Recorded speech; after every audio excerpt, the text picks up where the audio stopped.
Hello guys, मैं प्रदीप का स्वागत करता हूं आप सभी का हमारे यूट्यूब चैनल PK7P में। गाइस, आज के इस वीडियो में हम लोग बात करने वाले हैं एनसीईआरटी क्लास 7 हिंदी का चैप्टर 10 अपूर्व अनुभव का क्वेश्चन आंसर को इस वीडियो में डिस्कस करेंगे। बट उससे पहले आप अभी तक इस चैप्टर का समरी वाला वीडियो यानी सारांश वाला वीडियो नहीं देखे, ऊपर जो आई बटन है वहाँ पे मैंने लिंक दे रखा है, नीचे डिस्क्रिप्शन में भी लिंक दे रखा है, जाकर जरूर देख ले। प्लीज वीडियो को स्किप मत कीजिए, वीडियो को कंप्लीट वॉच कीजिए, पूरा देखिए, तभी जाकर आप लोगों को पूरा नॉलेज मिलेगा, क्योंकि मैं एक एक क्वेश्चन का आंसर को तोड़ तोड़ कर समझाने का कोशिश करता हूँ। हाँ दोस्तों, जरा आगे बढ़ने से पहले हमारी इस वीडियो को लाइक करें, हमारी मेहनत को सफल करें और चैनल को सब्सक्राइब करें और साथ ही बेल आइकन को दबा लें ताकि आगे आने वाली वीडियोस का भी लुत्फ उठाते रहे। पहला क्वेश्चन है, यासुकी-चान को अपने पेड़ पर चढ़ाने के लिए तोतो-चान ने अथक प्रयास क्यों किया? लिखिए। देखिए उत्तर है, यासुकी-चान को पोलियो था।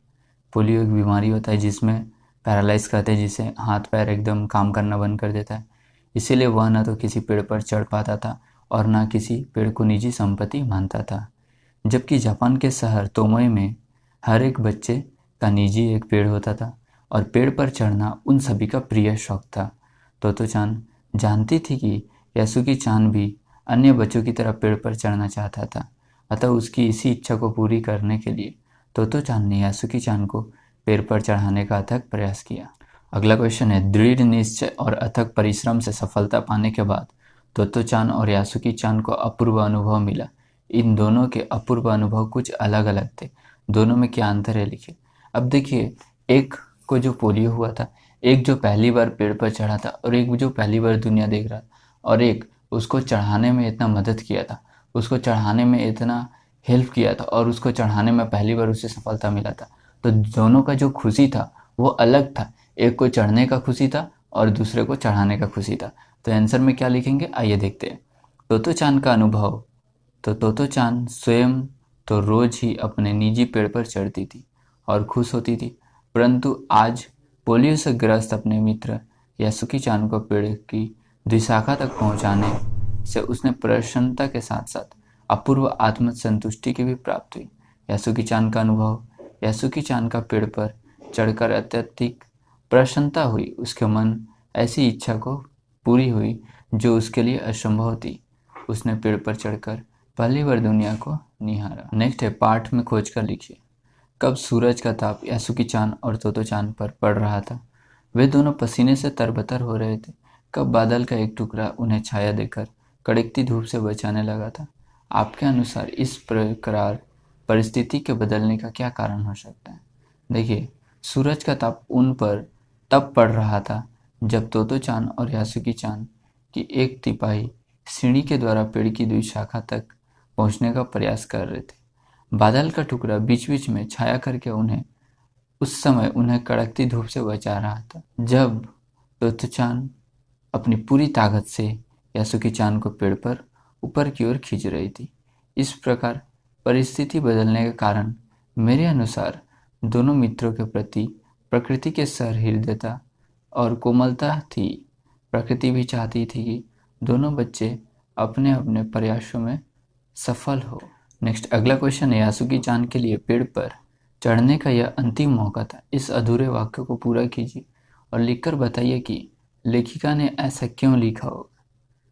लेखिका ने ऐसा इसलिए लिखा होगा क्योंकि एक तो यासुकी-चान पोलियो से पीड़ित था और वह स्वयं पेड़ पर चढ़ने में असमर्थ था।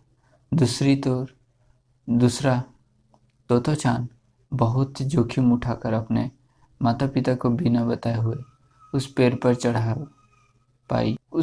चढ़ा पाई, परंतु शायद यह दोबारा ऐसा कभी न कर पाए।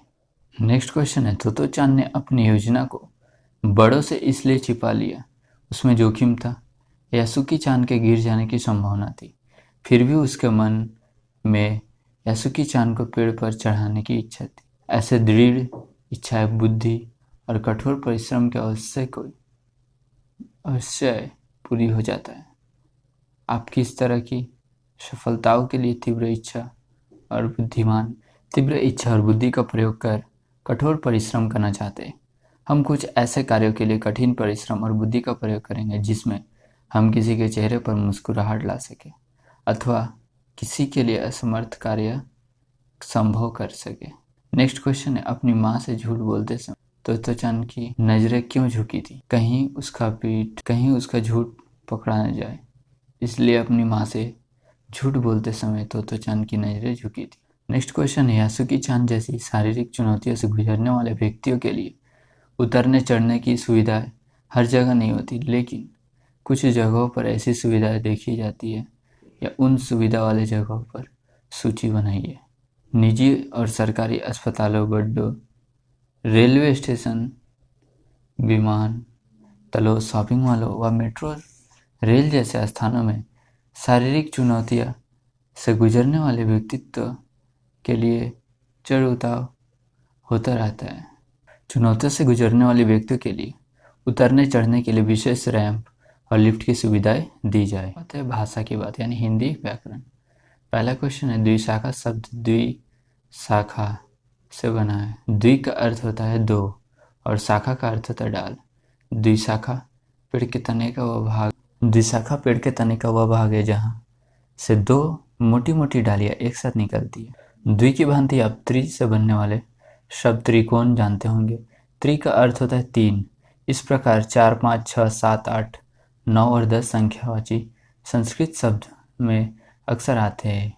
इन संख्यावाची शब्दों की जानकारी प्राप्त कीजिए और देखिए इन शब्दों की ध्वनियाँ अंग्रेजी शक्ति के नाम से कुछ कुछ मिलती जुलती है, जैसे हिंदाट, संस्कृत, एक, एकम, वन, जैसे दो, द्वे, टू, तीन, त्रीनी, थ्री, चार, चतवारी, फोर, पाँच, पचवारी, फाइव, छः, छठवारी, नेक्स्ट सात यानी सप्त, सेवन, आठ, अष्ट, एट, नौ, नौ, नाइन, 10, 10, 10। पाठ में टिटियाकर हंसने लगी, पीछे से धकी आने लगी जैसे वाक्य है। टिटियाकर हंसने का मतलब आप अवश्य अनुमान लगा सकते हैं। ठीक हंसना या ठीठी हंसना या ठट्ठा मारकर हंसना बोलचाल में प्रयोग होता है। इनमें हंसने की ध्वनि के एक खास अंदाज को हंसी का विशेषण बना दिया गया है।